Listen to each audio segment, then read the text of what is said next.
Millionaire shelters little girl sleeping on the street during a snowstorm and is shocked when she solves $1 million equation.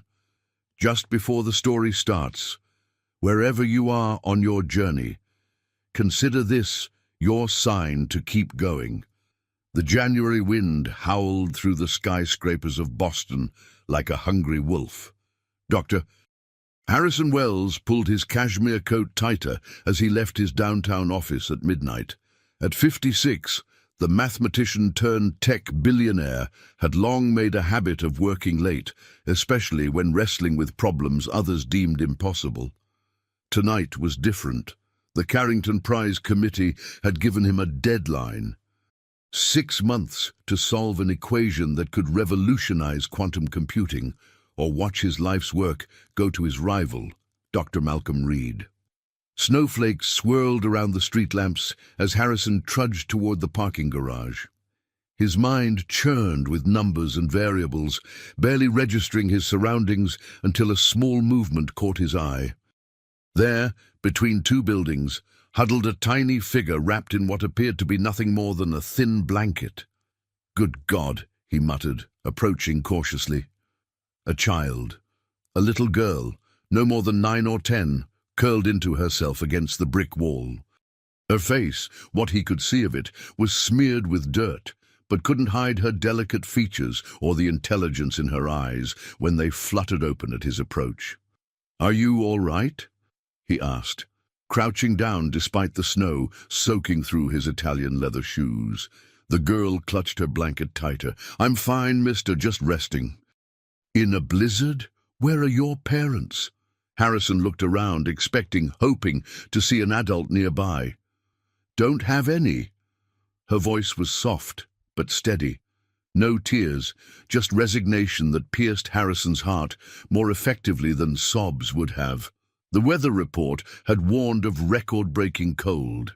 Leaving her here wasn't an option. "I'm Harrison. What's your name?" A hesitation. "Lily. Lily, you can't stay here tonight. You'll freeze." He gestured to his car. "I have a warm place, food.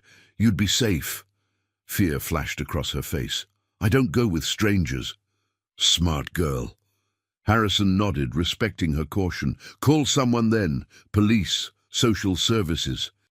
"They'll just put me back in the system." Lily's expression hardened. "I ran away for a reason." The snow was falling faster now. Harrison made a decision that would change both their lives forever. "One night. My security staff will be present. You get warm, eat, and tomorrow we'll figure this out. Deal?" Lily studied him, weighing survival against danger with a calculation beyond her years. "Deal," she said finally, extending a small hand from beneath her blanket. As Harrison helped her up, he noticed a notebook clutched in her other hand, pages covered with numbers and symbols that seemed oddly familiar.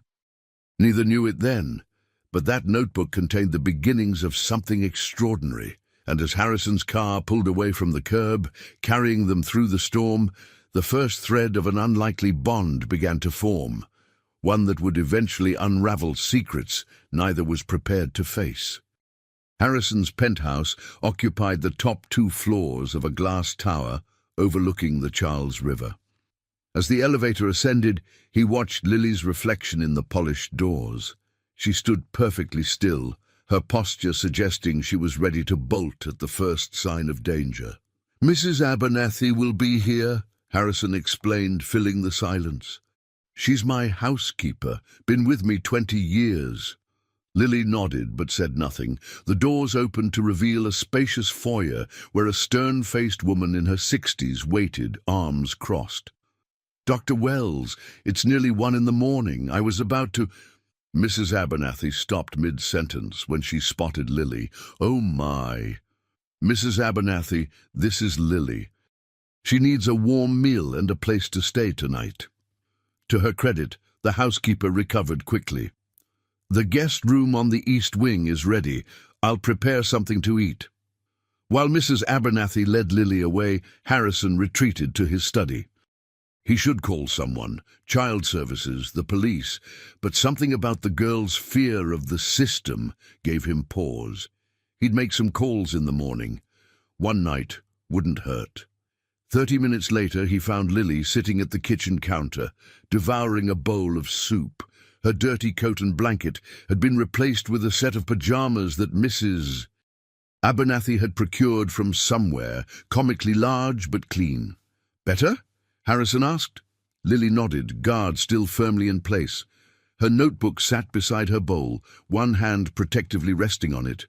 "You like math?" he asked, nodding toward it. Something flickered in her eyes, caution mixed with pride. It makes sense when nothing else does. Harrison understood that sentiment all too well. "May I?" He gestured to the notebook. After a moment's hesitation, Lily slid it toward him. Harrison flipped it open and felt his breath catch. Page after page of complex equations, not the doodles or simple arithmetic one might expect from a child her age. These were advanced calculus, theoretical physics concepts that college students struggled with. "Did someone teach you this?" he asked carefully. "I taught myself. From books." She watched him nervously. "I go to the library during the day. They let me stay if I'm quiet." Harrison turned a page and froze. There, in childish handwriting but with perfect mathematical precision, was a variation of the very equation he'd been working on for the Carrington Prize. "Where did you see this?" His voice came out sharper than intended. Lily flinched. "Nowhere. I made it up. This specific sequence of variables, you just created it?" She nodded, reaching for the notebook. "It's a puzzle. I like puzzles." Harrison released the notebook, mind racing. Either this child was copying something she'd seen, perhaps from his own published work, or she was a mathematical prodigy of extraordinary caliber. "Tomorrow," he said carefully, "would you solve some puzzles for me?" "Different ones?" Lily's expression grew suspicious. "Why?" "Because I think you're very special, Lily, and I might be able to help you, if you'll let me." As she considered his words, the grandfather clock in the hall chimed 2. Neither noticed Mrs. Abernathy watching from the doorway, concern etched on her face. "One day," Lily finally agreed. "Then I go." But Harrison Wells, who had built a billion-dollar empire by recognizing opportunity, knew with absolute certainty that nothing would be the same after tomorrow. The equation that had eluded him for years might have just found its solution in the most unlikely form imaginable. What he couldn't possibly know was how much this encounter would cost him, or that the price would be worth every penny. Morning light streamed through the penthouse windows as Harrison paced his home office, phone pressed to his ear. Snow blanketed Boston below. Schools and many businesses closed for the day. "Robert, I need information on missing children," he said to his attorney. "Specifically, a girl named Lily, around 9 or 10 years old, possibly reported missing within the last year. Harrison, tell me you didn't—" She was freezing to death on the street. What was I supposed to do? Call the police, child services? Not take her home like a stray cat? Harrison glanced through the glass wall of his office. In the adjacent living room, Lily sat cross-legged on the floor, solving the series of mathematical problems he'd printed for her. Mrs. Abernathy hovered nearby, pretending to dust while keeping watch. "Just find out what you can," Harrison said. "And Robert?" discreetly. He ended the call and joined Lily, who didn't look up as he approached. "How's it going?" "These are easy," she murmured, pencil flying across the paper. Harrison had deliberately given her tests ranging from 6th grade math to undergraduate-level calculus. She was working on the latter now, solving differential equations that had stumped his graduate students. "Where did you go to school before?" he asked casually. "Different places." Her guard remained up. "We moved a lot." "We?" Lily's pencil paused momentarily. "My mom and me." "And where is she now?" "And—" The pencil resumed its movement, pressing harder. Heaven, according to the lady at the shelter.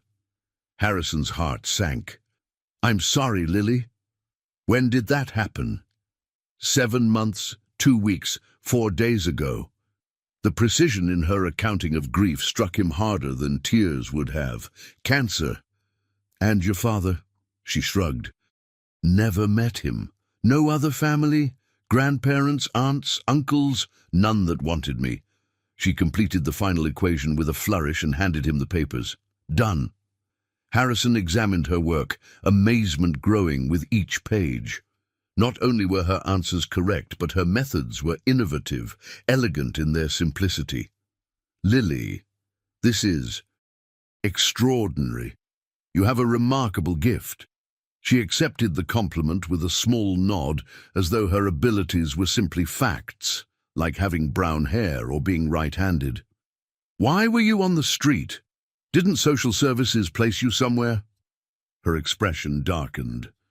Foster homes. 3 of them. The last one. She trailed off, then squared her shoulders. I'm better on my own.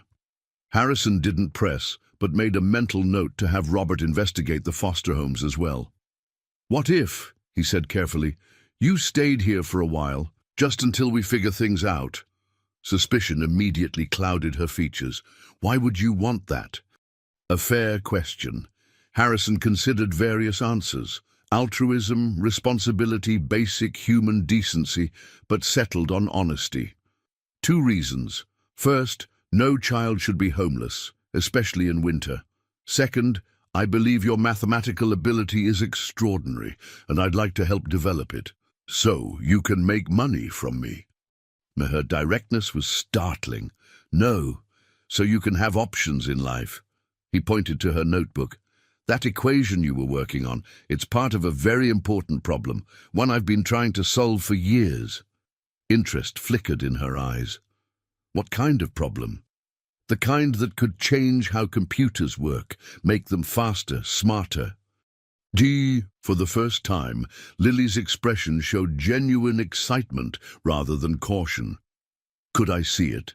The whole problem. Harrison hesitated. The Carrington equation was proprietary, representing potentially billions in technological advancement. Sharing it with anyone, even a child, violated his contracts. But something told him this wasn't just any child. Let me make some calls first, he said.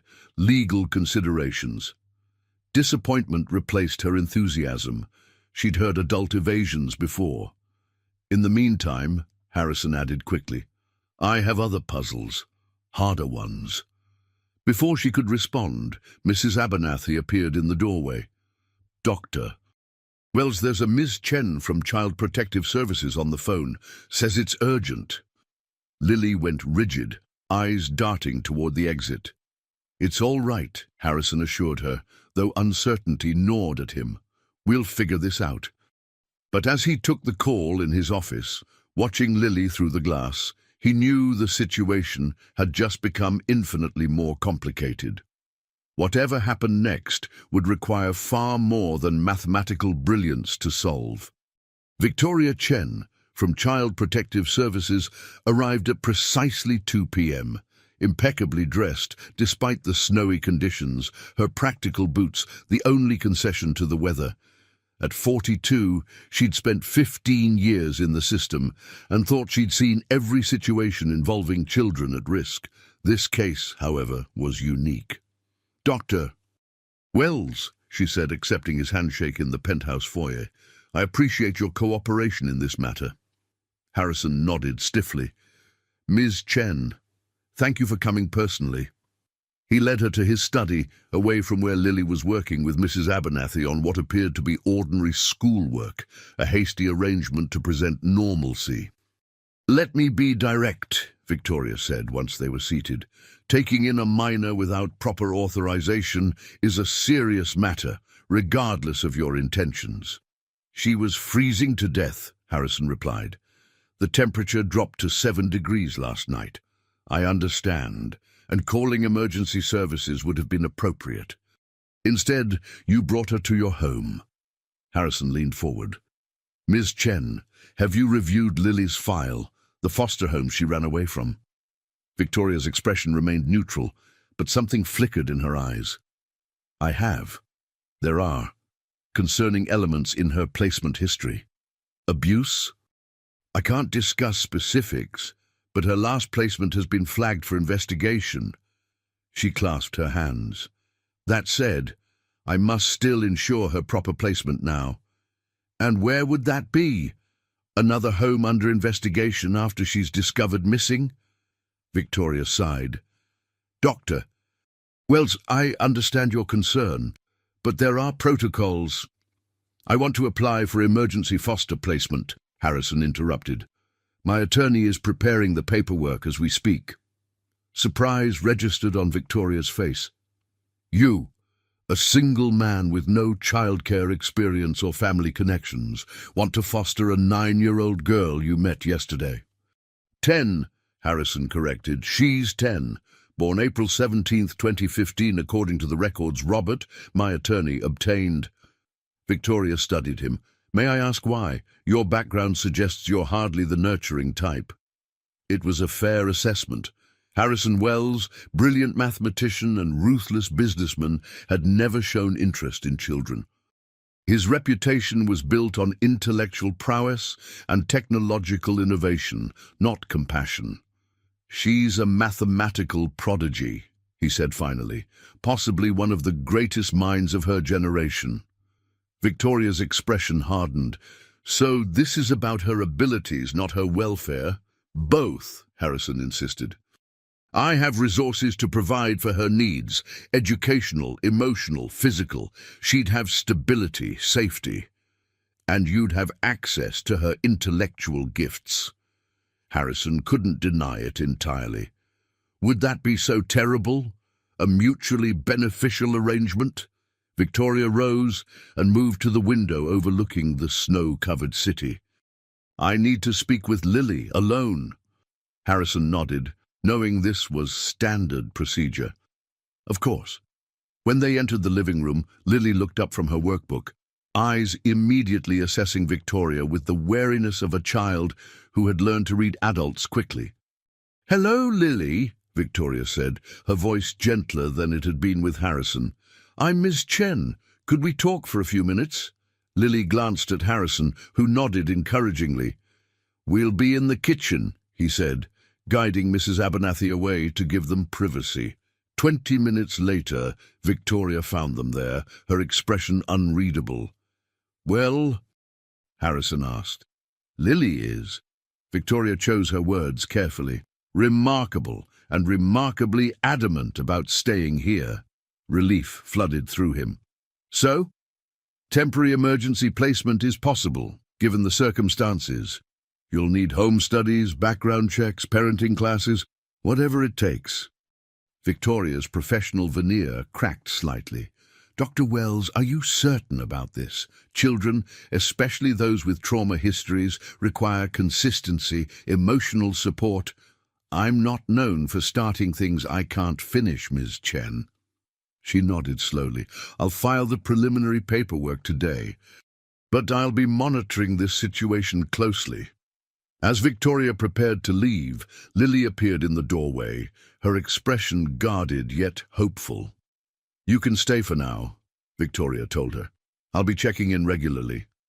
After the social worker departed, Lily turned to Harrison, studying him with those penetrating eyes. You want me to solve your equation, she stated. Harrison considered denying it, then thought better. Yes, but that's not the only reason I want you to stay. What's the other reason? Harrison found himself at a rare loss for words. How could he explain that in less than 24 hours this child had awakened something long dormant within him, a purpose beyond ambition, a connection he hadn't realized he was missing? Let's just say, he answered carefully, we might be good for each other. Lily seemed to accept this, offering a tentative smile that transformed her solemn face. For the first time, Harrison glimpsed the child beneath the survivor.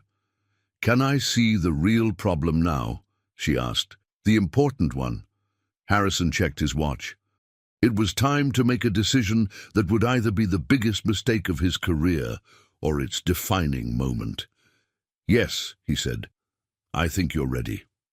Malcolm Reed's corner office at Nexus Technologies offered a panoramic view of San Francisco Bay, though he rarely noticed the scenery.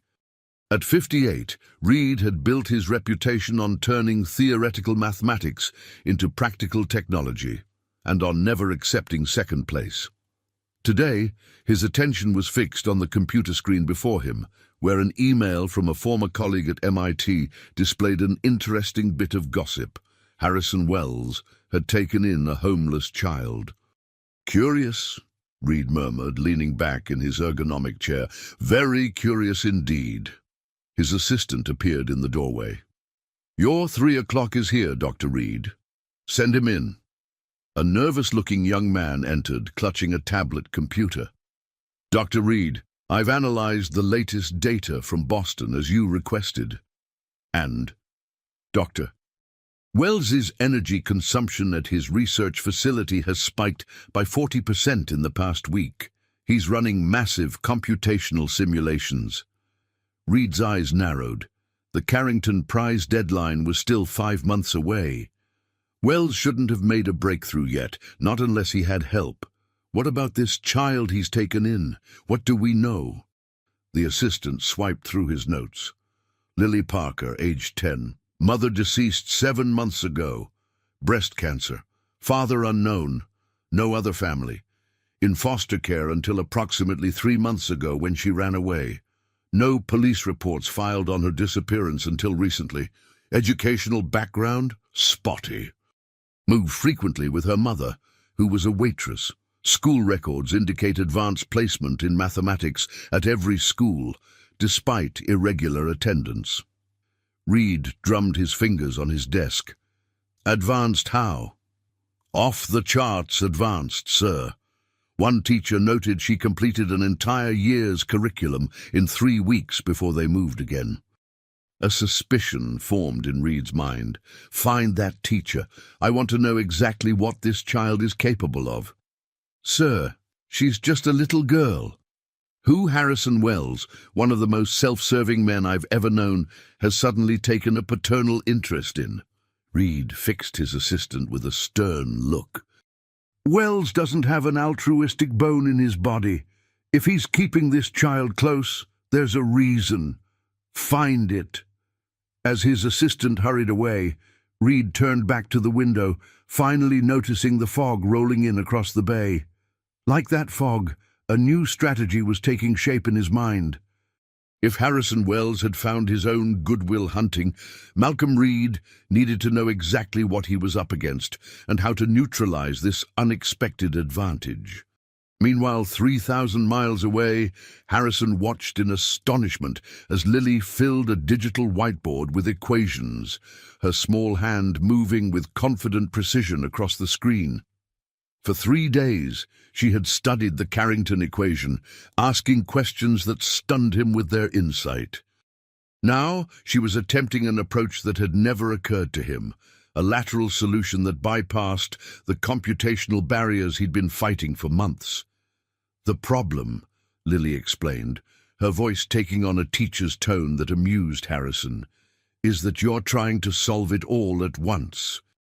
But if you break it into these components and solve them simultaneously," she tapped the board, highlighting 3 sections of the equation. "It's like a combination lock. You don't try every possible combination. You listen for the tumblers to fall into place, one at a time." Harrison stared at her work, recognition dawning. "You're treating it as a multi-dimensional problem," Lily nodded. "Because it is. See?" She drew connecting lines between variables. "These relate to each other across dimensions. They're like echoes." It was brilliant, unorthodox, but potentially revolutionary, if it worked. "We need to run simulations," he said, excitement building. "This could take weeks to verify. Or we could use quantum processing to run parallel simulations," Lily suggested casually.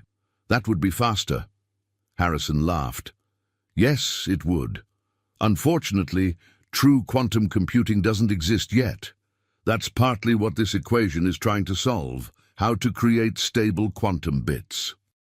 Lily frowned, considering this obstacle. What about using the classical approximation method with neural network optimization? Harrison stared at her. The approach she was suggesting was cutting edge, something only recently theorized in academic circles. Where did you learn about neural network optimization? She shrugged. I read a paper about it at the library. The man at the desk lets me use the computers if I help him organize the returns. Before Harrison could respond, his phone buzzed with a text from Robert. Call immediately. Problem with the Foster application. Harrison excused himself to his office, concern mounting. When Robert answered, his voice was grave. Malcolm Reed is making inquiries about Lily. Harrison felt a chill that had nothing to do with the winter weather. How do you know? One of my associates clerked for a judge who handles family court cases. Reed's legal team has requested information about Lily's placement status. He can't do that. Those records are sealed. Technically, yes, but Reed has political connections, and he's claiming a personal interest as a potential foster parent himself. Harrison gripped the phone tighter. That's absurd. He's never even met her. Doesn't matter. He's wealthy, respected, and has a wife, making him on paper a more suitable placement than a single workaholic like yourself. Harrison gazed through the glass wall to where Lily continued working, completely absorbed in the puzzle before her. In just 3 days, she'd become indispensable, not just to his work, but to his life in a way he couldn't fully articulate. Robert, do whatever it takes. Reed is not getting anywhere near her. What aren't you telling me, Harrison? What's so special about this girl? Harrison watched as Lily solved in minutes what had stumped him for months. Everything, he answered. She's special in every way. 1 month after the snowstorm that brought them together, Harrison and Lily settled into an unexpected rhythm.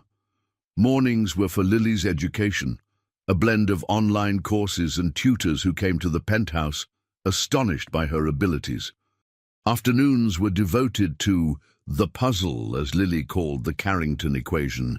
Evenings were for what Harrison awkwardly termed normal kid stuff, movies, games, and conversations that had nothing to do with mathematics. Today, however, the routine was interrupted by Victoria Chen's monthly visit, coinciding with troubling news from Robert about Malcolm Reed's persistent interest in Lily. He's scheduled a hearing, Robert had explained earlier, challenging your foster placement on grounds of educational neglect. That's ridiculous, Harrison had fumed. Lily has the best tutors in Boston, but no formal school enrollment. Reed's lawyers are arguing she needs proper socialization and structure. Now, Harrison paced the living room while Victoria interviewed Lily in the study, trying to formulate a strategy that would keep Reed at bay without revealing the true nature of their work together. When Victoria emerged, her expression was thoughtful. She's thriving here, she acknowledged, physically, emotionally. Her test scores are exceptional. But, Harrison prompted, sensing hesitation. But children need peers, Dr. Wells. Social development is as important as academic progress. She's not ready for that yet. Victoria's gaze sharpened. Or you're not ready to share her. Before Harrison could respond, Lily appeared behind Victoria. I heard you talking about school, she said. I'd like to try it. Harrison blinked in surprise. You would? Lily nodded. Not all the time, maybe 3 days a week. I can still work on our puzzle the other days. That sounds reasonable, Victoria said, giving Harrison a meaningful look. And it would address certain legal concerns that have been raised. Harrison understood the implicit warning. Reed was looking for any vulnerability, any reason to challenge Lily's placement. If that's what you want, he told Lily, we'll make it happen. After Victoria departed with promises to help facilitate part-time enrollment at a private school known for accommodating gifted children, Harrison sat with Lily in his study. Are you sure about this? School can be challenging, especially for someone with your abilities. Lily's expression grew serious. I need to learn how to be around other kids if I'm going to stay with you. That's what Miss Chen said. Is that what you want? To stay? Harrison asked carefully. They hadn't discussed permanence before. The emergency foster placement was temporary by definition, renewable, but always precarious. Lily studied her hands. My mom used to say home isn't a place, it's where people understand you. She looked up at him. You understand me. Something tightened in Harrison's chest. I'm trying to.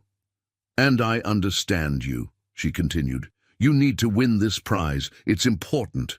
It was, Harrison admitted. Now I'm not so sure what's most important. A small smile touched Lily's lips. We can do both.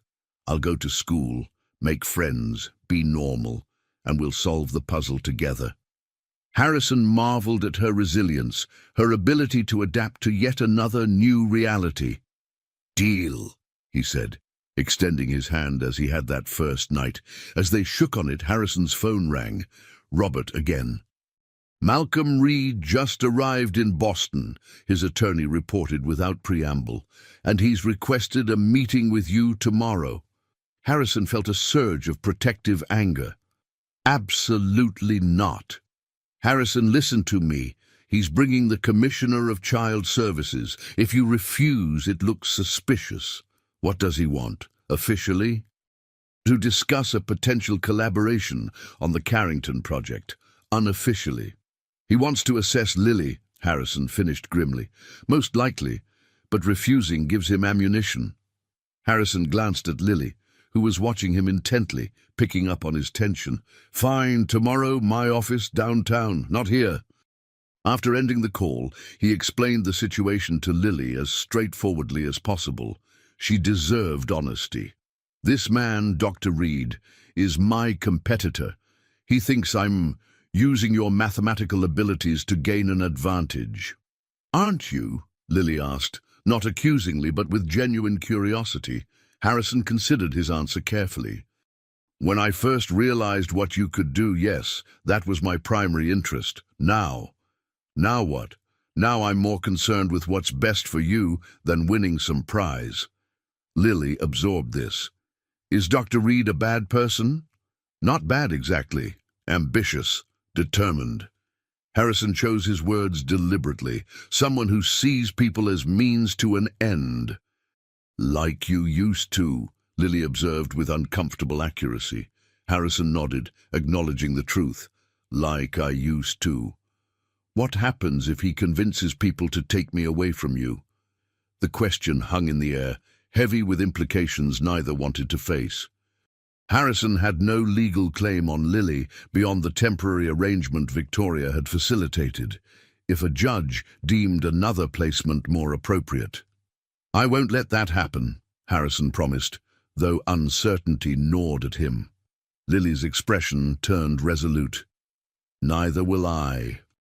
As evening fell, bringing another snowstorm that blanketed Boston in white, Harrison watched Lily falling asleep on the couch during a movie, something about dolphins that she'd selected. For the first time in his adult life, Harrison Wells felt genuine fear. Not for himself, nor for his work, but for this child who had somehow become the center of his world in a matter of weeks. Tomorrow, he would face Malcolm Reed across a conference table, both men armed with agendas hidden beneath cordial smiles. The stakes were no longer measured in prizes or patents, but in the future of the remarkable child sleeping peacefully beside him. A future that suddenly seemed far from certain. Harrison arrived at his downtown office an hour early, reviewing strategy with Robert, while security conducted a final sweep of the conference room. Snow still clung to the windowsills from yesterday's storm, the sky outside a crisp, clear blue that belied the tension within. Remember, Robert cautioned, this is ostensibly about collaboration. Be cordial, but non-committal. Harrison nodded, adjusting his tie. And if he mentions Lily, deflect. Her placement is a private matter, not a business discussion. At precisely 10 o'clock, Malcolm Reed strode into the reception area, followed by a woman Harrison recognized as Commissioner Eleanor Blackwood of Massachusetts Child Services, a political appointee with connections to the governor. "Harrison!" Reed's voice boomed with false joviality as they shook hands. At 58, he remained imposingly fit, his silver hair and tailored suit projecting authority. "It's been, what, 2 years? The Singapore conference?" "Something like that," Harrison replied coolly. Commissioner Blackwood extended her hand. "Dr. Wells, thank you for accommodating us on short notice." They settled in the conference room, pleasantries exchanged with the precision of chess moves. Harrison noted how Reed's eyes swept the office, assessing, calculating. "I'll be direct," Reed said finally. "The Carrington Prize Committee is concerned about potential irregularities in our respective approaches." Harrison raised an eyebrow. "Irregularities? Rumors suggest you've made unexpected progress, quite suddenly." "My work has always been methodical, Malcolm. Breakthroughs often appear sudden to outside observers." Reed smiled thinly. "Indeed. Speaking of outside observers, I understand you've taken in a foster child, a mathematician like yourself." And there it was, the real purpose of this meeting. "My personal life isn't relevant to the Carrington Prize," Harrison replied evenly. Commissioner Blackwood cleared her throat. "Actually, Dr. Wells, when a child under state supervision is involved, there are oversight considerations. My foster arrangement with Lily has been approved through proper channels." "Yes," she acknowledged, "as an emergency placement. But long-term care requires more rigorous evaluation, especially given certain allegations." Harrison stiffened. "What allegations?" Reed interjected smoothly. "Merely concerns about whether your home environment prioritizes the child's well-being or your research interests. The Commissioner and I were discussing how a more established family setting might better serve her needs." "Such as yours?" Harrison couldn't keep the edge from his voice. Reed spread his hands. "Catherine and I have discussed fostering for years. We have a stable marriage, a lovely home in San Francisco, with excellent schools nearby." The implication was clear. A single man consumed by his work versus a married couple with a picture-perfect setting. On paper, Reed would win that comparison every time. "Lily is thriving in my care," Harrison stated firmly. "She's enrolling in school next week, has regular check-ins with her social worker, and shows every sign of positive adjustment." Commissioner Blackwood made a note. "We'd like to schedule an independent evaluation. Protocol, you understand." Before Harrison could object, his phone buzzed. A text from Mrs. Abernathy. "Emergency at school. Lily involved. Come now." Harrison stood abruptly. "I apologize, but I need to cut this short. A situation requires my immediate attention." Reed's expression betrayed a flash of triumph, as though Harrison's departure confirmed his unsuitability. "Family emergency?" he asked innocently. "Exactly that," Harrison replied, gathering his things. "Robert will see you out." 20 minutes later, Harrison rushed into Westridge Academy, the private school where Lily had started part-time attendance 3 days earlier. The headmistress, Dr. Sarah Winters, met him in the hallway. "Doctor Wells, thank you for coming quickly. What happened? Is Lily hurt?"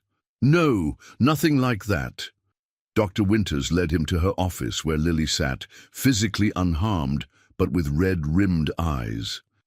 "There was an incident in mathematics class." Lily looked up as Harrison entered, her expression a mixture of defiance and fear. "I didn't do anything wrong," she stated immediately. Dr. Winters sighed. Lily corrected her teacher, Mr. Phillips, on a calculus problem. When he insisted his solution was correct, she rather publicly demonstrated otherwise. She was right, Harrison guessed. Yes, but her approach, calling his method embarrassingly primitive in front of the class, was inappropriate. Harrison suppressed a smile. "I understand. We'll discuss proper classroom etiquette." After a brief, private conversation with Lily, Harrison escorted her to the car, where she finally spoke freely. "He was teaching them wrong," she insisted. "What was I supposed to do?" "Perhaps find a less confrontational approach," Harrison suggested gently. "Knowledge without tact can come across as arrogance." Lily considered this. "Like when you argue with Dr. Peterson about quantum theory." Harrison winced, recalling his own heated exchanges with colleagues. "Not my finest moments." "So we both need to work on it," Lily concluded with unexpected maturity. As they drove home, Harrison debated whether to tell her about the meeting with Reed. Transparency had been their unspoken agreement from the beginning. "There's something you should know," he began. "Dr. Reed came to my office today with someone from Child Services." Lily tensed beside him. "What did they want?" "To evaluate our situation, Reed is suggesting he might be a more suitable foster parent." Silence filled the car as Lily processed this. Finally, she asked, "Can he do that? Just take me away?" "Not easily, and not if we don't let him," Harrison assured her, though uncertainty gnawed at him. "But we need to be prepared. There will be evaluations, possibly court hearings." "Because of the equation, or because of me?" The question cut to the heart of the matter. "Both," Harrison admitted. "Reed wants to win the Carrington Prize, and he suspects you're helping me. But there's more to it, a competition between us that goes back decades." Lily stared out the window at the passing cityscape. "I had a dream last night," she said suddenly, "about my mom. She was trying to tell me something important, but I couldn't hear her." She turned to Harrison. "Do you think dreams mean anything?" The abrupt change of subject caught him off guard. "Some people believe they do. Mom used to say dreams are our subconscious working on problems we can't solve when we're awake." Lily's voice grew softer. "I think my brain is trying to remember something important about her. Something that might help us now." Harrison glanced at her, this extraordinary child who continually surprised him with her depth. "If you remember, you'll tell me." She nodded, then added with quiet determination, "I'm not going with Dr. Reed. Whatever happens, I'm staying with you." Dewey, as they pulled into the garage beneath Harrison's building, neither noticed the black sedan parked across the street, its driver photographing their arrival with a telephoto lens. The game Malcolm Reed was playing had only just begun, and he had resources Harrison couldn't begin to imagine, including information about Lily's mother that would change everything. The Carrington Foundation's annual gala transformed the Boston Museum of Science into a glittering showcase of wealth and intellectual prowess. Harrison rarely attended such events, preferring the solitude of his lab, but tonight's appearance was strategic, a public statement that nothing was amiss in his research or his life. "Smile," Robert murmured as they navigated the crowd. "You look like you're planning a murder." "Merely contemplating one," Harrison replied, nodding politely to a passing board member. 2 weeks had passed since Reed's visit, weeks filled with evaluations, interviews, and mounting pressure. Commissioner Blackwood had assigned a special investigator to Lily's case, someone with ties to Reed's foundation. Meanwhile, the court date for a formal placement hearing loomed just 1 month away. "Harrison Wells," a booming voice cut through his thoughts. Theodore Carrington himself approached, champagne in hand. At 74, the tech billionaire remained imposing, his reputation for ruthlessness matched only by his philanthropy.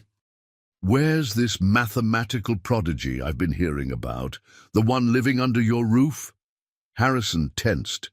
News of Lily had spread faster than anticipated. "My foster daughter is at home, Mr. Carrington. She's 10 years old, hardly gala material." Carrington chuckled. "Shame. I'd have enjoyed meeting the child who's got Malcolm Reed in such a state." He leaned closer. "He's been bending my ear about improprieties in your research approach, suggesting outside assistance." "Has he now?" Harrison kept his tone neutral despite his rising anger. Indeed, Carrington studied him shrewdly. Is there any merit to his concerns, Harrison? Before he could respond, a commotion near the entrance drew their attention. Malcolm Reed had arrived with his wife, Catherine, a pediatric surgeon whose charitable work with children made her universally admired, the perfect foster mother by all appearances. "Speak of the devil," Carrington muttered. "Excuse me, Harrison. Duty calls." Left alone, Harrison retreated to a quieter corner, checking his phone. Mrs. Abernathy had sent a photo of Lily sound asleep, surrounded by books and papers. Evidence of another late-night work session on the puzzle. A text followed. "She insisted on waiting up for you. Finally crashed at 9:30. Something warm and unfamiliar expanded in Harrison's chest at the image. Whatever the outcome of the legal battles ahead, these months with Lily had changed him in ways he was only beginning to understand. "Quite the domestic transformation," a voice observed. Catherine Reed stood before him, elegant in navy blue. "Malcolm says you've become quite the devoted father figure." Harrison pocketed his phone. "Catherine, lovely to see you." "Is it?" Her smile held genuine warmth, unlike her husband's calculated charm. "We've hardly spoken since the divorce proceedings." The few people remembered that Catherine had been engaged to Harrison briefly in their 20s, before Malcolm had entered the picture. Ancient history now, but it added another layer to the complex rivalry between the men. "How is she?" Catherine asked quietly. "The little girl, Lily, isn't it?" "She's remarkable," Harrison answered honestly. "Brilliant, resilient, occasionally infuriating." Catherine laughed. "Sounds like parenting. I wouldn't know. This is all new territory for me." Her expression softened. "Malcolm believes you're exploiting her abilities for the Carrington Prize." "And you? What do you believe?" Catherine hesitated. "I believe children change us, Harrison. Sometimes for the better." She glanced across the room to where her husband was holding court. "I should go. But Harrison, whatever happens with the hearing, please know this isn't personal for me." As she walked away, Harrison wondered if she knew more than she was saying. The Reeds had been unable to have children of their own, a private sorrow that had contributed to the strain in their marriage, according to rumors. Was Catherine's interest in fostering Lily genuine, or another move in Malcolm's elaborate game? Across town, Lily sat bolt upright in bed, awakened by a dream so vivid it left her gasping.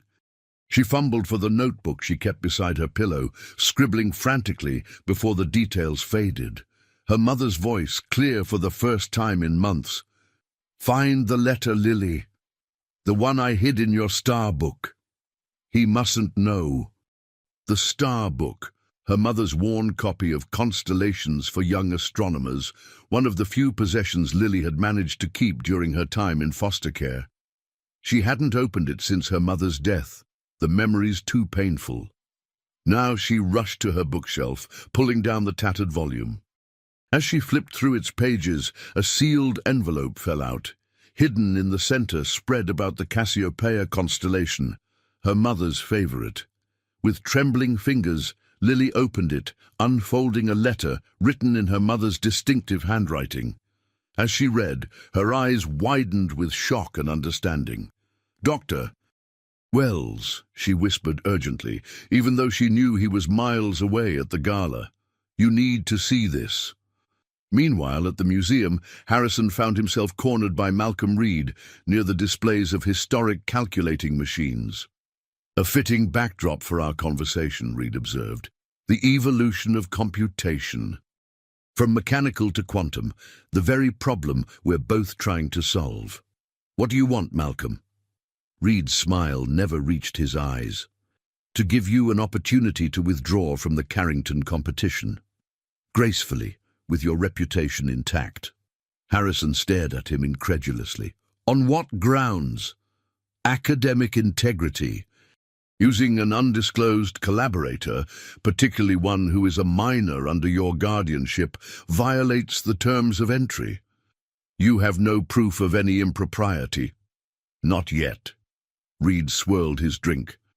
But the hearing next month will require full disclosure of your household activities, your research methods, the nature of your relationship with the girl. He leaned closer. Do you really want Lily subjected to that scrutiny? The stress of testifying? The public exposure? The threat was clear. Reed would use the hearing to force revelations about Lily's work with Harrison, potentially invalidating his Carrington submission, while simultaneously arguing that Harrison's home wasn't in her best interest.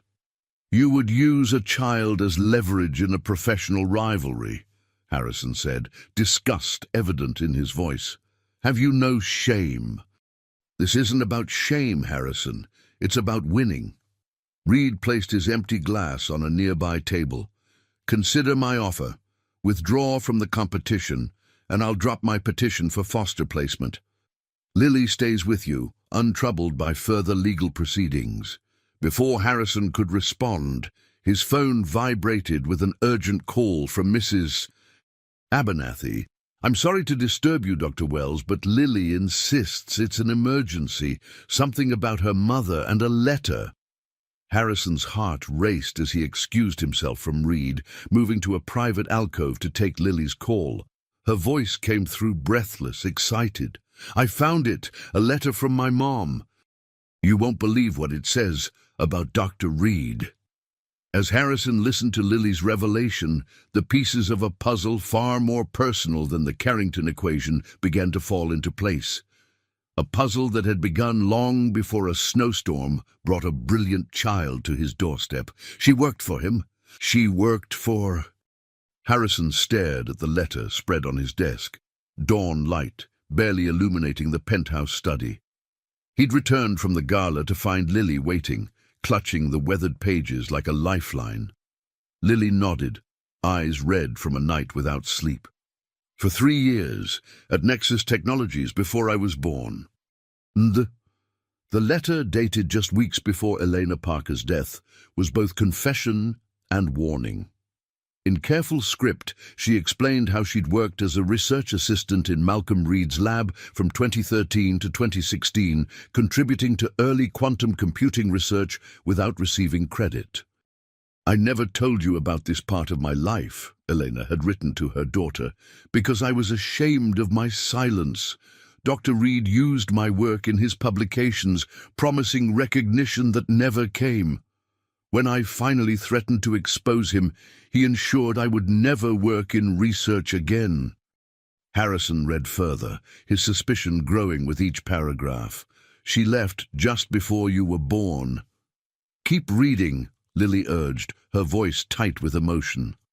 The next section confirmed what Harrison had already begun to suspect. Elena had discovered she was pregnant shortly before her confrontation with Reed. She'd never told him about the pregnancy, fearing he would use the child, his child, as another means of control. Malcolm Reed is your father, Harrison said quietly, the words hanging in the silent room. Lily wrapped her arms around herself. A father who never knew I existed, and now he wants to take me away from you without even knowing who I am. The irony was staggering. Reed had been pursuing custody of Lily purely as leverage against Harrison, unaware he was fighting for his own biological daughter. Does this change things? Lily asked, vulnerability evident in her voice. Do you still want me to stay? The question pierced Harrison. Of course I do. This changes nothing between us. Relief flooded her features, followed quickly by determination. Then we can use this to make him back off. Harrison considered the ethical implications. Lily, this is complicated. Reed has a legal right to know he has a daughter. A right he lost when he drove my mother away, Lily countered, with a fierceness that reminded Harrison of Elena's words about standing up for herself too late. Mom kept this secret for a reason. Even so, using this information as leverage. Like he's using me against you, Lily challenged. He gave you a choice at the gala. Now we have a way to fight back. Harrison marveled at her strategic thinking, equal parts proud and concerned. We need to be careful. If we reveal this, it changes everything, legally and personally. Lily's expression softened. I know, but first, I want to finish our work, the equation. If we solve it before the hearing, you'll win the prize fairly, and he can't claim you used me improperly. Harrison checked the time. Nearly 6 a.m. They'd been working around the clock for weeks, Lily's unconventional approach yielding promising results. The simulations were running continuously on Harrison's supercomputers at the research facility. Let's check the latest results, he suggested, moving to his computer. As the data loaded, Lily leaned against his chair, her small frame radiating exhaustion and determination in equal measure. The screen filled with graphs and numbers, a computational symphony that only a few people in the world could truly understand. There, Lily pointed, her finger landing on an anomaly in the pattern. The quantum state is holding, longer than your previous attempts. Harrison enlarged the section, excitement building. 37 microseconds. That's nearly triple our last result. But still not stable enough, Lily frowned. We're missing something. They spent the next hours lost in the problem, the revelation about Reed temporarily set aside in favor of the puzzle that had brought them together. Mrs. Abernathy brought breakfast, then lunch, largely ignored as equations filled whiteboards and simulations ran and re-ran with minute adjustments. Around mid-afternoon, Victoria Chen arrived for her scheduled visit, finding them deep in discussion about quantum decoherence rates. This looks intense, she observed, surveying the chaos of papers and digital displays. Harrison started, having forgotten the appointment. Ms. Chen, we were just working on advanced quantum physics, she finished dryly, as one does with a 10-year-old. Lily straightened, meeting Victoria's gaze directly. It's what I'm good at, what I love doing. Victoria's expression softened. I can see that. And how is school going? Better, Lily admitted. I've been trying to be less corrective with the teachers. Harrison suppressed a smile. After the initial incident, Lily had made efforts to adapt, even making a tentative friendship with a girl named Zoe who shared her interest in astronomy, if not her mathematical abilities. Victoria spoke with Lily privately, then conducted her usual inspection of the living arrangements before rejoining Harrison in the study. The hearing is in 3 weeks, she reminded him. Commissioner Blackwood has assigned Judge Monroe to the case. Harrison grimaced. Reed's former college roommate. How convenient. The system isn't perfect, Victoria acknowledged, but your placement history with Lily is excellent. The school reports improvement in her social integration. You have a strong case. And yet, Victoria hesitated, and yet Reed is presenting himself and his wife as a traditional family unit with significant resources and a home outside the city. In conventional foster placements, that often takes precedence over a single guardian, however suitable. After she left, Harrison found Lily staring at her mother's letter again, a plan clearly forming behind her focused eyes. We need to talk to Catherine Reed, she announced suddenly. Harrison blinked in surprise. Reed's wife? Why? Because she's the only one who might believe us without proof, Lily explained. And because she might be the only person Malcolm Reed actually listens to. Before Harrison could respond, his computer chimed with an alert from the research facility. The latest simulation had completed with unexpected results. Look at this, he murmured, studying the data. The quantum states are aligning in a pattern I've never seen before. Lily moved to his side, her eyes widening as she absorbed the information. It's working. My approach is working. For the first time since they'd begun, Harrison allowed himself to believe they might actually solve the equation before the hearing, and before Reed could interfere further. What he couldn't know was that at that very moment, Malcolm Reed was reviewing security footage from the museum gala, zooming in on Harrison's phone as he checked Mrs. Abernathy's message and the photo of Lily that clearly showed papers covered with equations identical to those in Reed's own research. "Got you," Reed murmured, reaching for his phone to call Commissioner Blackwood with evidence of what he would characterize as Harrison's exploitation of a vulnerable child. The battle for Lily, and for the breakthrough that would define the future of computing, was about to reach its climax, with consequences neither man could fully anticipate. The emergency hearing was scheduled for April 15th, 2 days before Lily's 11th birthday and 3 weeks before the Carrington Prize submission deadline. Reed's legal team had presented evidence of educational exploitation to Commissioner Blackwood, who expedited the process over Victoria Chen's objections. Now Harrison sat in his attorney's office reviewing strategy, while Lily waited outside with Mrs. Abernathy, her face solemn but composed. "They're moving to suspend your foster care authorization pending investigation," Robert explained. "If successful, Lily would be placed in temporary care until a final determination. With the Reeds? Not immediately. Standard procedure would place her in emergency foster care first." Harrison rubbed his temples. "That's unacceptable. She's already experienced enough disruption." Robert hesitated. "Harrison, about the evidence Reed presented, these equations from your research, did Lily work on them?" "She did more than work on them. Some of the approaches were entirely her idea. That complicates our position. The Commissioner is framing this as child labor exploitation." Harrison's frustration mounted. It wasn't exploitation, it was collaboration. Lily loves mathematics. It's part of who she is. A 10-year-old collaborating on million-dollar research. Robert shook his head. "The optics are problematic." Before Harrison could respond, his phone buzzed with a text from an unknown number. "Need to speak with you privately. Urgent.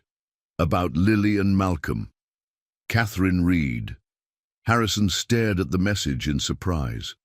Since their brief conversation at the gala, Catherine had made no attempt to contact him. "I need to take care of something," he told Robert. "Keep working on our defense. And Robert, find out everything you can about Elena Parker's employment history, specifically at Nexus Technologies between 2013 and 2016. In the reception area, Harrison found Lily reading a physics journal, her ability to focus amid chaos remaining remarkable. "I need to step out briefly," he told her. "Will you be all right with Mrs. Abernathy?" Lily studied his face, reading his tension. "It's about the letter, isn't it? You're going to tell someone." Her perceptiveness still caught him off guard. "Not exactly, but I need to explore all options to keep you with me." She nodded solemnly. "I trust you." The simple statement carried a weight that Harrison felt acutely as he made his way to the small cafe where Catherine had suggested they meet. He found her waiting at a corner table, sunglasses hiding her eyes despite the overcast day. "Thank you for coming," she said as he sat down. "I don't have much time before Malcolm notices my absence." "Why the secrecy?" Catherine removed her sunglasses, revealing eyes reddened from crying.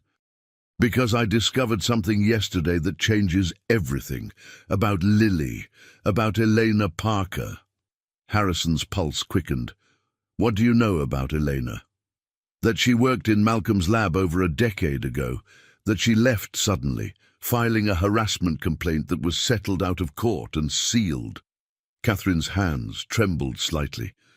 "And that 9 months after her departure, she gave birth to a daughter. How did you find this?" "Malcolm keeps extensive records. When he became fixated on challenging your foster arrangement, I grew suspicious of his motivations. I started looking into Lily's background." She paused. "The timing was too coincidental to ignore." Harrison studied her carefully. "Have you confronted Malcolm with your suspicions?" "No, he doesn't know I've made the connection."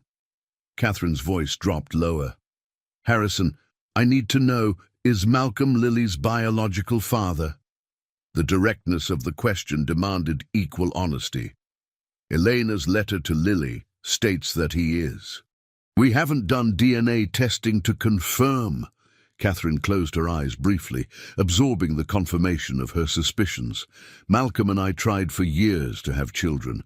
The irony that he's fighting for custody of a child he doesn't know is his own. She shook her head. But that's not why I contacted you. There's more. She reached into her purse and withdrew a USB drive. After Elena left, Malcolm purged most records of her contributions to the research, but I found these in archived server backups.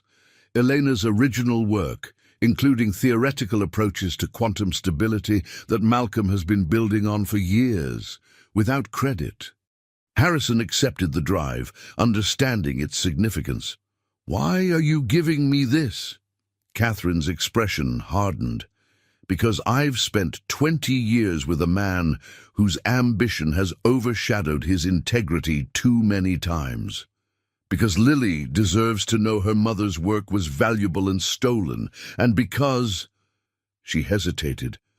Because I've seen how you look at that child, not as a tool or an asset, but as a daughter. A lump formed in Harrison's throat. He hadn't articulated those feelings even to himself. What will you do now? He asked. I don't know, Catherine admitted. Malcolm believes we're pursuing Lily's custody to pressure you professionally. He doesn't realize he's fighting for his own child. She gathered her belongings. The hearing is tomorrow. I'll be there, but I can't predict what I'll do. As she stood to leave, Harrison asked one final question. If you had known about Lily years ago, would you have raised her as your own? Catherine's expression softened with old pain. In a heartbeat, but Malcolm, he never wanted a child for the right reasons. She touched Harrison's hand briefly. Don't let him know what we've discussed. Not yet. After she departed, Harrison returned to find Robert and Lily deep in conversation about chess strategy, the girl demonstrating a complex endgame on Robert's phone app. Harrison! Robert waved him over. Did you know Lily's rated 2100 in online chess? That's expert level. I'm not surprised, Harrison replied, his mind still processing his conversation with Catherine. Lily excels at anything involving pattern recognition and strategic thinking. Lily studied him intently. Did you meet with her, Dr. Reed's wife? Harrison nodded, deciding honesty remained their best policy.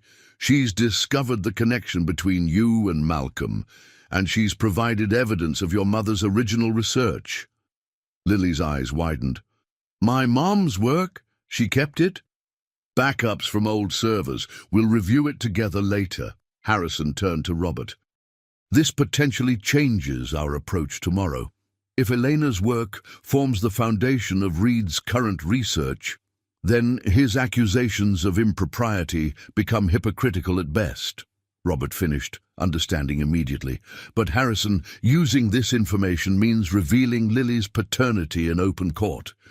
Are you prepared for those consequences? All eyes turned to Lily, who sat straighter in her chair, chin raised in a gesture that reminded Harrison painfully of her mother's letter, a woman who had found her voice too late. I want to testify, she announced, to tell the judge myself why I want to stay with you. Lily, you don't have to. Yes, I do, she interrupted with quiet determination. Mom kept secrets to protect me, and it didn't work. I'm done hiding. As they prepared to leave, Harrison's phone chimed with a notification from his research lab. The latest simulations based on Lily's approach had achieved quantum stability for a full second, shattering previous records. The breakthrough they'd been working toward had arrived, perfectly timed for tomorrow's confrontation. Yet somehow the achievement felt secondary to the more personal battle they now faced, one that would determine not just scientific legacy, but the future of the extraordinary child who had become the center of Harrison's world. What none of them realized was that Malcolm Reed had his own surprise prepared for the hearing. one that would force everyone to confront painful truths and make impossible choices before the day was through. Judge Monroe's private chambers were chosen for the emergency hearing to protect Lily's privacy, though Harrison suspected Reed's influence had secured the less public venue. The judge, a stern woman in her 60s with a reputation for by-the-book rulings, surveyed the assembled parties over reading glasses. "Let me be clear," she began. "This is not a formal custody hearing, but a determination of appropriate temporary placement pending further investigation. Commissioner Blackwood has raised serious concerns about Dr. Wells's fostering arrangement." Harrison sat beside Robert at one table, while Reed and his attorney occupied another. Catherine sat slightly apart, her expression unreadable. Victoria Chen represented the state's interests, while Commissioner Blackwood had positioned herself near Reed, a clear indication of her allegiance. Lily waited outside with Mrs. Abernathy to be called only if necessary. Reed's attorney presented first, displaying enlarged photos of Harrison's research notes alongside images captured from the museum gala, Lily's work on the same equations clearly visible. Dr. Wells has been using a vulnerable child's mathematical abilities to further his own professional interests, he argued. The Carrington Prize, worth millions in research funding, represents a clear conflict of interest with his role as foster parent. Judge Monroe turned to Harrison. "Dr. Wells, how do you respond to these allegations?" Harrison stood, maintaining his composure despite his anger. "Your Honor, Lily Parker is a mathematical prodigy. Her engagement with complex equations isn't exploitation. It's nurturing her extraordinary gifts. Did you, or did you not, incorporate her work into your Carrington Prize submission?" the judge pressed. "Lily and I collaborated," Harrison acknowledged, "at her initiative and with appropriate limitations on time spent." Commissioner Blackwood interjected, "A 10-year-old cannot legally consent to such collaboration, regardless of her abilities. This constitutes inappropriate labor at minimum." Robert countered, "Your Honor, by that logic, any gifted child pursuing their talents under adult guidance could be considered exploited. Lily's mathematical work is no different from a musical prodigy practicing with a professional musician." The debate continued, legal arguments flying back and forth, while the fundamental question, Lily's welfare, seemed increasingly obscured by professional rivalries and technical definitions. Finally, Judge Monroe raised her hand for silence. "I'd like to hear from the child herself." When Lily entered, her small figure seemed dwarfed by the formal setting, yet she walked with remarkable poise to the chair indicated for her. Harrison noticed she carried her mother's letter in one hand. "Hello, Lily," Judge Monroe said kindly. "I'd like to ask you some questions about living with Dr. Wells. You're not in any trouble, and there are no wrong answers. I just want to understand your situation." Lily nodded. "I understand, Your Honor. Do you enjoy working on mathematics with Dr. Wells?" "Yes, it's the best part of my day." Lily's voice grew stronger. "I've always loved math. My mom encouraged it, even when we didn't have much else." "And does Dr. Wells make you work on his research, even when you might prefer doing other activities?" Lily looked incredulous. "No one makes me do math. It's who I am." She gestured toward Reed.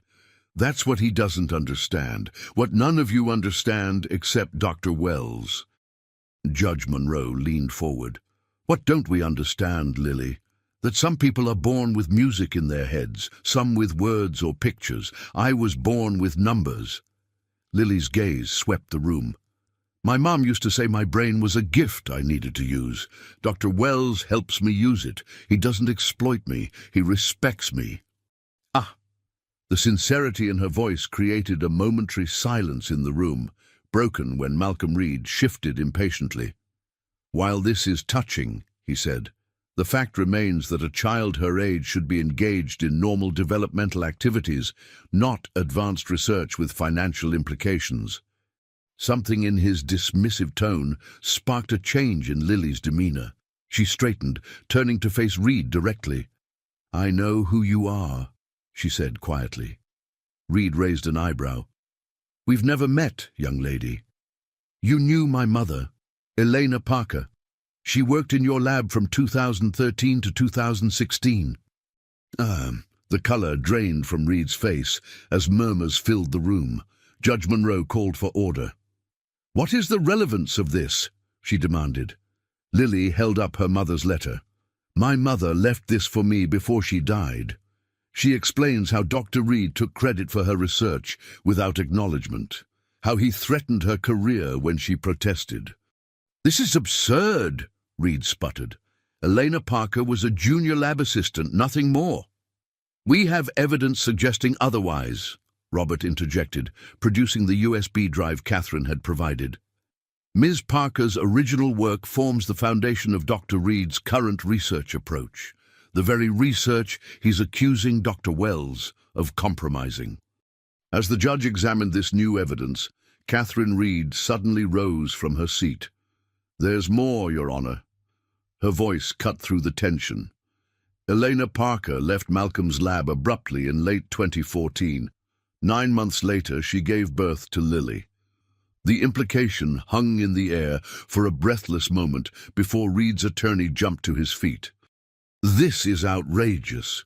These unsubstantiated claims have no bearing on—" "They have every bearing," Catherine interrupted, her composure remarkable despite the circumstances.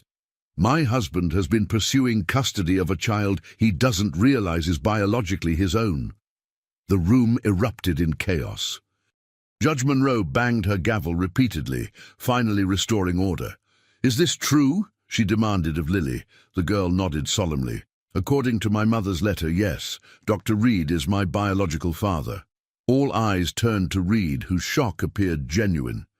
"This is impossible," he whispered, staring at Lily as if seeing her for the first time, perhaps recognizing his own features mirrored in her face. "DNA testing can confirm it," Harrison offered quietly. Judge Monroe removed her glasses, visibly struggling to process this dramatic development. "This changes the nature of these proceedings significantly." She turned to Commissioner Blackwood.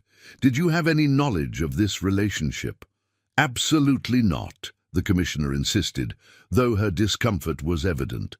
"Our concerns were solely about Dr. Wells's professional conduct, yet you accelerated these proceedings at Dr. Reed's request," Victoria Chen pointed out, "without standard evaluations or home studies of the alternative placement he proposed, his own home." As the adults argued, Lily remained focused on Reed, studying the man who had unknowingly contributed to her existence. "Did you love her?" she asked suddenly, her voice cutting through the legal debate. "My mother. Did you ever care about her at all?" The simple question silenced the room. Reed stared at Lily, confronted with a past he'd deliberately buried and consequences he'd never imagined. "Elena was," he began, then faltered. "It was complicated." "No," Lily replied with surprising gentleness. "It wasn't complicated. You took what you wanted, her work, her trust, and gave nothing back. That's actually very simple." The wisdom in her young voice struck Harrison anew.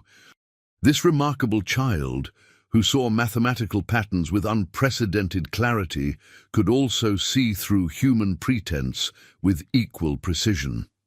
Judge Monroe cleared her throat.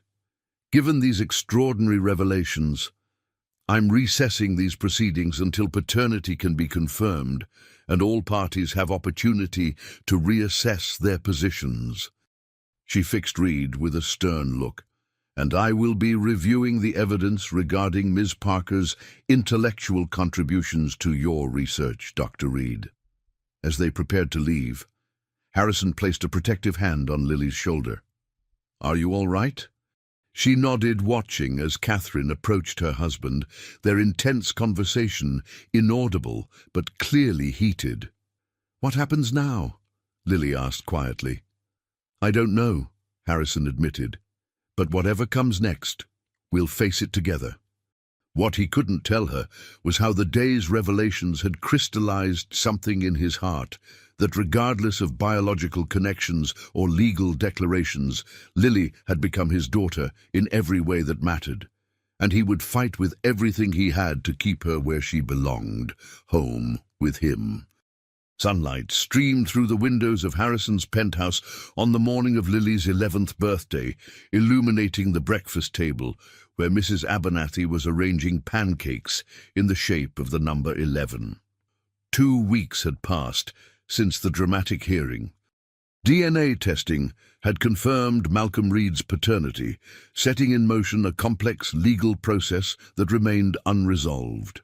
Judge Monroe had extended Harrison's foster placement pending final determination, acknowledging the stability Lily currently enjoyed. "Happy birthday," Harrison said, placing a small wrapped package beside Lily's plate. "The first of several." Lily smiled, the expression coming more easily now than when they'd first met in the snowstorm 4 months ago. "Thank you for everything, not just the presents." As she opened the gift, a vintage brass telescope that had once belonged to Harrison's grandfather, the doorbell rang. "That would be your surprise visitor, Mrs. Abernathy announced, bustling to answer it. Zoe from school entered, carrying a gift bag and beaming. The girls had formed a genuine friendship over the past months, bonding over astronomy and a shared love of puzzle games. Harrison had arranged for Zoe to join them for the day's celebration. "I can't stay long," Zoe explained, handing over her gift. "My mom's waiting downstairs, but I wanted to give you this before your big presentation today." Lily unwrapped a friendship bracelet handmade with beads arranged in a mathematical sequence. "It's perfect," she declared, immediately putting it on. After Zoe departed, Lily grew more serious. "Are you nervous about today?" Harrison considered the question. The Carrington Prize Committee had convened a special session to review their breakthrough. The quantum stability achievement had exceeded all expectations, creating stable quantum bits that maintained coherence 100 times longer than previous records, long enough for practical computing applications. "Not nervous," he decided, "but it feels different than I expected." "Because we're sharing credit?" Lily asked. "Because the prize seems less important than it once did." Following the hearing revelations, Harrison had made a controversial decision. Their submission to the Carrington Committee openly acknowledged 3 contributors, himself, Lily, and posthumously, Elena Parker, whose theoretical framework had provided crucial insights. The choice had raised eyebrows in scientific circles, but Harrison was standing firm. Elena's work deserved recognition, and he refused to hide Lily's contributions under a misguided notion of protection. As they prepared to leave for the presentation, Harrison's phone rang, Catherine Reed calling. "Harrison," her voice sounded strained. "Malcolm wants to meet with Lily, privately." Harrison tensed. Since the paternity confirmation, Reed had been uncharacteristically silent, making no further legal moves while presumably reassessing his strategy. "What does he want?" "To talk. That's all he would say." Catherine hesitated. "I know I have no right to ask this, but I think it might help. Resolve things." Harrison covered the phone. "Reed wants to meet with you. Today." Lily considered this, her expression thoughtful. "Before or after the presentation?" "He's proposing before?" She nodded decisively. "Tell him yes, I'm ready." An hour later, they arrived at the Carrington Foundation headquarters, where the presentation would take place. Reed waited in a small conference room, looking less commanding than Harrison remembered, the revelations of recent weeks having taken their toll. "I'll be right outside," Harrison assured Lily, reluctant to leave her alone despite her insistence. "I know," she said with a confidence that continued to astonish him. "This is something I need to do myself." When the door closed, Lily took a seat across from Reed, studying the man who had unknowingly given her half her DNA. The resemblance was subtle but unmistakable. The same analytical gaze, the same tilt of the head when considering a problem. Thank you for meeting me, Reed began awkwardly. I realize this is unconventional. My whole life has been unconventional, Lily replied evenly. What did you want to discuss? Reed seemed taken aback by her directness. I wanted to explain about your mother, about what happened. Did you love her? The same question she'd asked at the hearing, still seeking an honest answer. Reed sighed, age and regret suddenly visible in his face. I admired her brilliance, her persistence, but love, no, I didn't allow myself that vulnerability. He met Lily's gaze. I did her a great disservice, professionally and personally. Yes, you did, Lily agreed, her tone matter-of-fact rather than accusatory. But that's between you and her memory now. I'm more concerned about the present. As am I. Reed leaned forward. I've withdrawn my petition for custody. The announcement surprised her. Why? Because I've realized my motivations were impure. Initially to pressure Harrison, then, after learning of our connection, perhaps to assuage my guilt. He shook his head. Neither reason serves your best interests. Lily absorbed this. And the Carrington Prize? I've withdrawn from that as well. Your mother's work deserves acknowledgement, and your contributions with Harrison represent the logical evolution of her theories. He managed a rueful smile. The best ideas should win, regardless of whose they are. A silence fell between them, filled with unasked questions and tentative possibilities. What happens now? Lily finally asked. Between us, Reed considered carefully. That depends largely on you. I have no right to demand a place in your life, but if you're willing, I would like the opportunity to know you, on your terms. Lily thought of her mother's letter, the pain and betrayal it contained, but also the undeniable fact that without Malcolm Reed, she wouldn't exist. She thought of Harrison, who had taken in a stranger and found a daughter, who had put her welfare above his ambitions when it mattered most. I think, she said slowly, that there might be room for you to be part of my life. Not as my guardian, but perhaps someday as family. She extended her hand, offering not forgiveness exactly, but possibility. We can start there and see what develops. Reed accepted her hand, visibly moved by her maturity and grace. You are extraordinary, Lily Parker.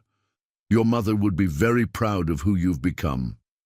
And when Harrison entered a few minutes later, he found them engaged in cautious conversation about Lily's mathematical approaches, the first tentative bridge between two brilliant minds with an unexpected connection.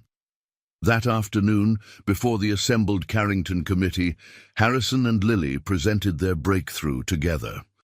As Lily explained the elegant solution that had eluded the world's top researchers, her confidence and clarity drew murmurs of amazement from the audience. Theodore Carrington himself approached them afterward, his weathered face alight with excitement. Remarkable work, both of you. The prize is yours, obviously, but more importantly, you've opened a door to the future of computing.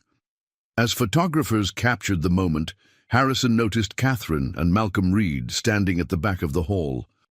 Catherine gave a subtle nod of acknowledgement, while Malcolm's expression held a complex mixture of pride, regret, and resignation. Later that evening, as birthday celebrations concluded with cake and the promised stargazing session with the new telescope, Harrison found Lily on the penthouse balcony, gazing at the night sky. "Good birthday?" he asked, joining her at the railing. "The best," she confirmed, "though not exactly what I expected when you found me in that snowstorm." Harrison chuckled. "Life rarely follows predicted patterns. That's what makes it interesting." Lily turned to him, her expression suddenly serious. "Victoria Chen called while you were talking to Dr. Carrington. Judge Monroe has approved your petition for permanent guardianship."